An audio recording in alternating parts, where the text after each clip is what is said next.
мы не сворачиваем за угол, мы идем смело. Особенно сейчас, когда наша Родина, наша великая Родина Россия, Абхазия, которая уже стала одним государством, и наш народ единый народ, мы не можем разделять друг друга. И мне кажется, что те люди, которые приезжают в Абхазию, особенно чувствуют явно и открыто, чувствуют, что они не находятся за границей. Эта граница формальная, она нас испытывает и укрепляет нашу веру. Эта граница, ее не будет скоро.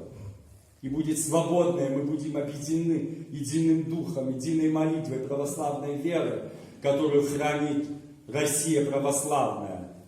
Ибо сама Русь избрана Царицей Небесной, хранительницей нашей православной веры. И здесь, конечно, в нашей многострадальной Абхазии, которая объединена с Россией страданиями, нашими человеческими страданиями, мы пережили войны, тяжелые события, но все равно мы не теряем надежды, идем смело вперед, навстречу Господу.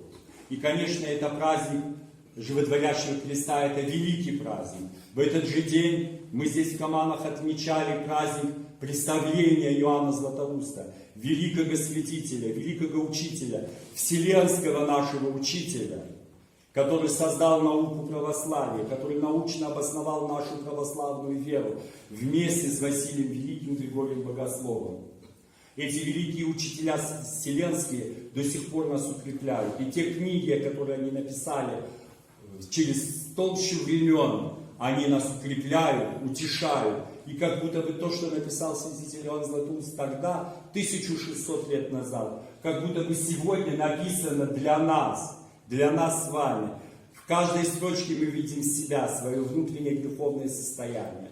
Но для нас этот день дорог, потому что мы получили свободу 27 сентября. Мы освободили нашу любимую столицу.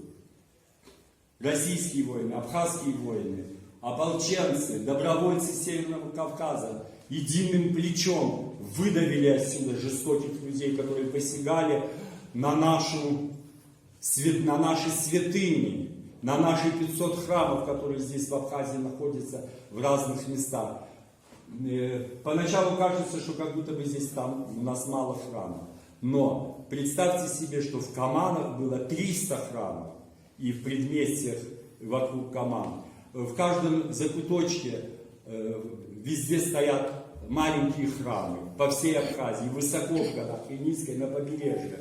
Это укрепляет наш дух. Мы защитили наши храмы, мы защитили честь наших матерей, сестер. И мы выдавили именно в этот день, 27 сентября, выдавили врага, выдавили фашизм, мировой, можно сказать. Тогда Россия и Абхазия боролась против мирового зла. И вы знаете, что Грузию поддерживали сильные государства, Соединенные Штаты и другие государства. Но милосердный Господь показал нам, что с нами Бог, яко с нами Бог. И в день Вознесения Животворящего Христа мы получили наш Сухум, нашу столицу. Но вскоре, буквально через несколько дней, в этот чудесный праздник веры, надежды и любви, премудрости Божьей Софии, мы получили полную свободу. Это говорит о том, что с нами Бог. Поэтому, дорогие братья, я вас очень благодарю, что вы пришли на наш молебен. Может быть, короткий молебен, но мы будем непрестанно молиться. Да, это трудно. Постоянная молитва тоже является подвигом.